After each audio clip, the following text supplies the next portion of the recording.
ಸಂಸತ್ತಿನಲ್ಲಿ ಆಪರೇಷನ್ ಸಿಂಧೂರ್ ಚರ್ಚೆಯ ವೇಳೆ ಜಮ್ಮು ಕಾಶ್ಮೀರದಲ್ಲಿ ಆಪರೇಷನ್ ಮಹದೇವ್ ಮೂಲಕ 3 ಉಗ್ರರನ್ನು ಹೊಡೆದುರುಳಿಸಿದ್ದು ಅವರು ಪಹಲ್ಗಾಮ್ ಕುಖ್ಯಾತರು ಎಂದು ಹೇಳಲಾಗಿದೆ.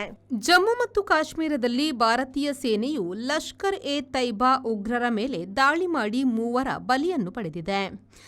ಸತ್ತವರಲ್ಲಿ ಲಷ್ಕರ್ ಎ ತೈಬಾದ ಉಗ್ರ ಸುಲೈಮಾನ್ ಸೇರಿದ್ದಾನೆ. ಆತನು ಪ್ರವಾಸಿ ನಾಗರಿಕರನ್ನು ಕೊಂದ ಪಹಲ್ಗಾಮ್ ಉಗ್ರ ದಾಳಿಯ ಸೂತ್ರಧಾರಿಗಳಲ್ಲಿ ಒಬ್ಬನು. ಇನ್ನಿಬ್ಬರು ಕೂಡ ಪಹಲ್ಗಾಮ್ ದಾಳಿಯ ಉಗ್ರರು ಎಂದು ತಿಳಿಯಲಾಗಿದೆ.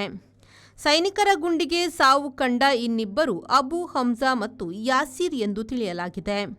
ಹಾಗಿದ್ದಲ್ಲಿ ಪಹಲ್ಗಾಮ್ನಲ್ಲಿ 26 ಜನರ ಸಾವಿಗೆ ಕಾರಣರಾದ 3 ಕೊಂದು ಕಳೆದಂತಾಯಿತು. ಪಾಕಿಸ್ತಾನದ ಮಾಜಿ ಸೈನಿಕ ಸುಲೈಮಾನ್ ಉಗ್ರನಾಗಿ ಹಾಜಿ ಮೂಸಾ ಹೆಸರು ಪಡೆದಿದ್ದ. ಸುಲೈಮಾನ್ ತಲೆಗೆ ಕಾಶ್ಮೀರ ಪೊಲೀಸರು 20 ಲಕ್ಷ ಬಹುಮಾನ ಘೋಷಿಸಿದ್ರು. 3 ಪರದೇಶಿ ಉಗ್ರರು ಎಂದು ಸೇನೆಯ ಚಿನಾರ್ ಕಾರ್ಪ್ಸ್ ಪೋಸ್ಟ್ ಮಾಡಿದೆ.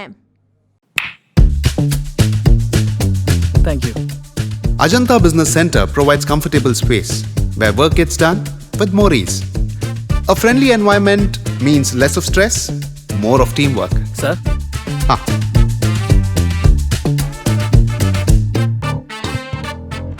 Every detail at Ajanta is thoughtfully managed, making our work much easier and more enjoyable.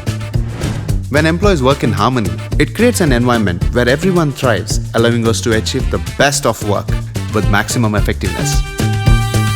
Invest in workspaces managed by Vertex. Invest smart. Invest in Mangaluru.